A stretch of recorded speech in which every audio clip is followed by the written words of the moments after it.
Hello everybody, Jose Rodriguez here. I want to show you a little part of the editing workflow that you should always include and never ever ignore.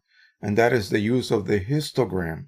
The histogram will allow you to determine where your tonal ranges lie within 0, okay, that is pure black, all the way to 255, which is basically the paper base by itself of the print you are about to create. Now, obviously, this is meant for those of you who are going to eventually print your photographs. If you are going to then upload them to some site or use them in the internet or social media, then this may not exactly apply as I am about to present it. But for photo printing, which is the subject of this whole channel that we have here, we're going to go ahead and cover the use of the histogram. And I'm going to begin with Photoshop and we'll migrate over to Lightroom, my favorite editing program for images.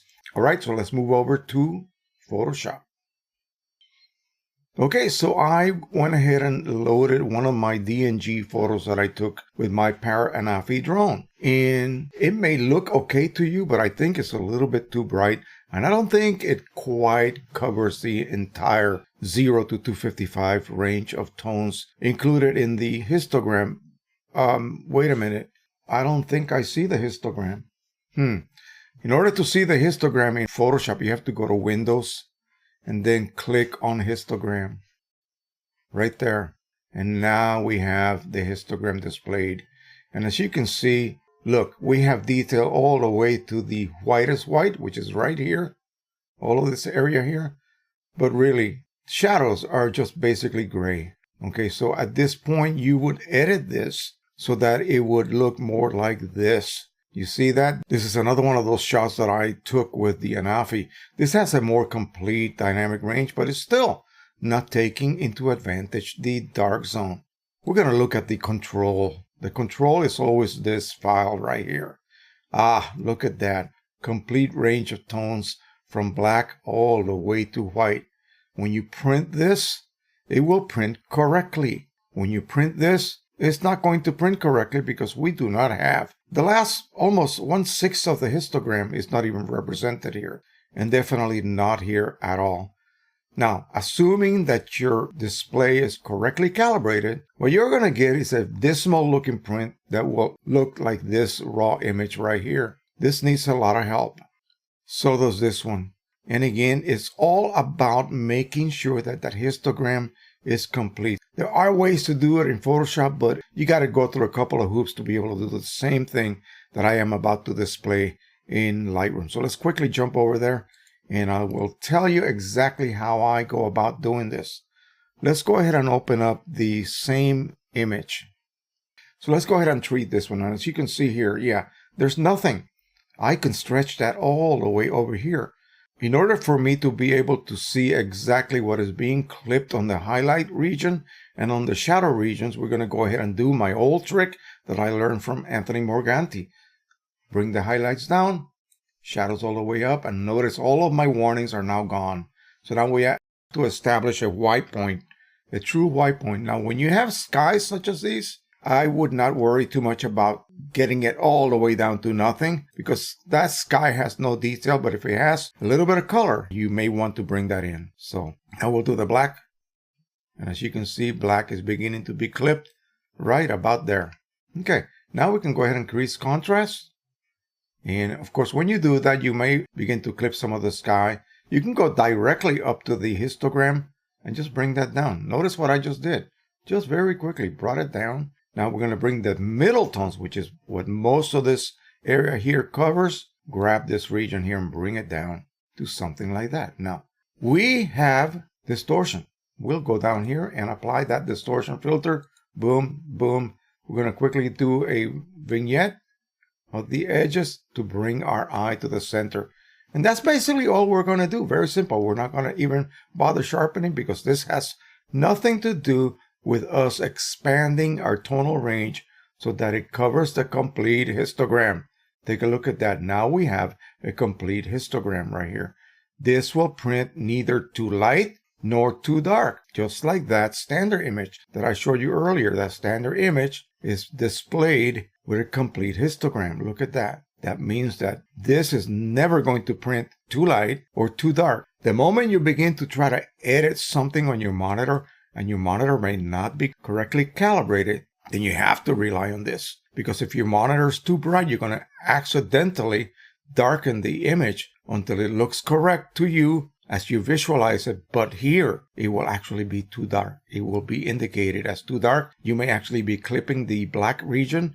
So simply put, you darken your image, and that's why it is printing dark. So remember, rely on that histogram. Histogram is your friend when it comes to getting the correct level of brightness to your images so that they print not too light and not too dark. Let's just say that this looked too dark here for me, but I looked at my histogram and that looks correct. That means my monitor is too dark. I need to brighten it up. Vice versa, if the monitor is too bright, then I would have to darken the image to make it look correctly on my monitor.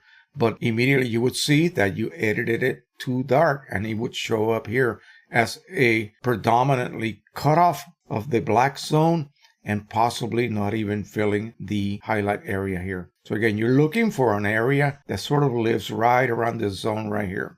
And the most evenly distributed one, of course, is our good friend, the standard image. Look at that. Is that not perfect or what? That's why we call it a perfect image. And it's the one that you should always use to verify your printers and to verify that your monitor is also set correctly, because when you print that image letting the driver control color using a paper that is designed for that printer and it is part of the drop-down menu in your media tab, you should get a perfect rendition of this image. Then when you bring it to your monitor side by side, you will see the differences between the displaying of that image and what you actually produced on paper.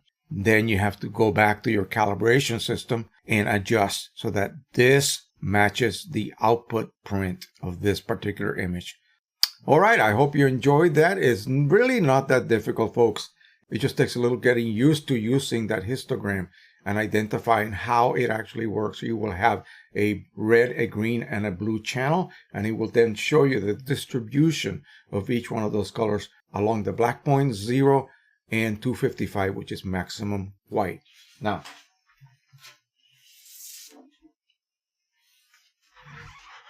this is the print I just made the other day, flying directly over that maple tree, looking straight down at it. It came out beautiful. It came out so good. I just can't believe it. And again, it represents what I saw after I spent about 20 minutes editing that image in Lightroom. It matches it. Otherwise, why would I spend 20 minutes painstakingly adjusting that image until it looked good to me? That included a lot of brush work. That included, setting your white and black point, taking the distortion away, all of these things, adjusting everything so that it created the best histogram curve. And that would tell me that I have now included every bit of detail that that image contained in its original DNG form, except now I expanded it to fill any voids. In other words, in that case, it was the shadow area that required filling into. And I accomplished that, and I was able to print that beautiful print straight out of my Pro-1000. And again, I just let the driver control color, okay, because I'm using Canon Pro Luster and OEM inks. Actually, partial OEM and Precisioncolors Signature Edition inks. And it came out perfect. I could not ask for anything more. All right, thank you so much. If you have any questions concerning this, again, remember the histogram is there for a reason. And many of your drone and also cameras include a histogram, okay, that you can rely on to tell yourself if the camera has exposed that image correctly, okay.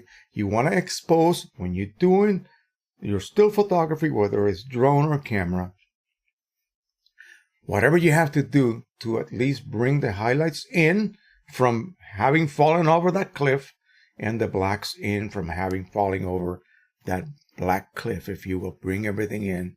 If you get an exposure that then generates an image whose histogram is not to the very extreme ends, in other words, maybe falling over, you will be able to expand that to just the edge of that precipice, okay?